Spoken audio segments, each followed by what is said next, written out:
কৃষক অর্থাৎ অন্নদাতা তাদেরকে বরাবরই রাজ্য সরকার থেকে শুরু করে কেন্দ্রীয় সরকার তাদের উন্নয়নের লক্ষ্যে বরাবরই কাজ করে যাওয়ার রূপান্তরিত ঘটনা কিন্তু রচিত হয়েছে রাজ্যে।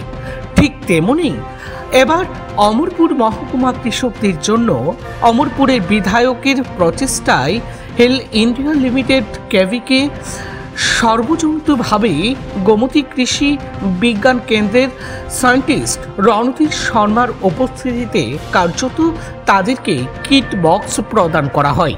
এদিনের এই অনুষ্ঠানে উপস্থিত ছিলেন অমরপুরের বিধায়ক Ranjit Das, BSC chairman Rabindra Jamatia, Amarpur block আধিকারিক থেকে শুরু করে ব্লক পঞ্চায়েত সমিতির চেয়ারম্যান সুচিত্রা দাস এবং ভাইস চেয়ারম্যান শঙ্কর আনন্দ সাহা সহ অন্যান্যরা।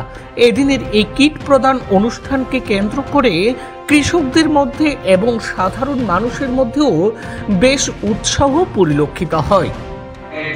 যে ধান কেনার জন্য কিন্তু কিনবে ধান উৎপাদন হলে না ধান বিক্রি করত, এই টাকাটা আমাদের কৃষকের ঘরে যেত। কিন্তু এবার যে বন্যার কারণে বিশেষভাবে আমাদের যারা ধান চাষি তারা ব্যাপকভাবে ক্ষতিগ্রস্ত হয়েছে। এই ক্ষতিপূরণের জন্য কৃষি দপ্তর বিশেষভাবে প্রথম অবস্থায় প্রত্যেকে 1000 টাকা করে দেওয়া হয়েছিল। এর মধ্যে যাদের জমিতে বালি বা পলি পড়েছে তাদের জন্য ন্যূনতম 2200 টাকা করে দেওয়া হবে। আবার জমি অনুযায়ী কেউ 5000, 6000, উপরে আপনারা 10,000 টাকা পর্যন্ত পেতে পারেন জমি।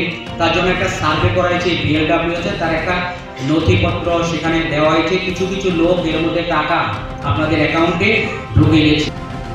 ব্যুরো রিপোর্ট, খবর জনস্বার্থে।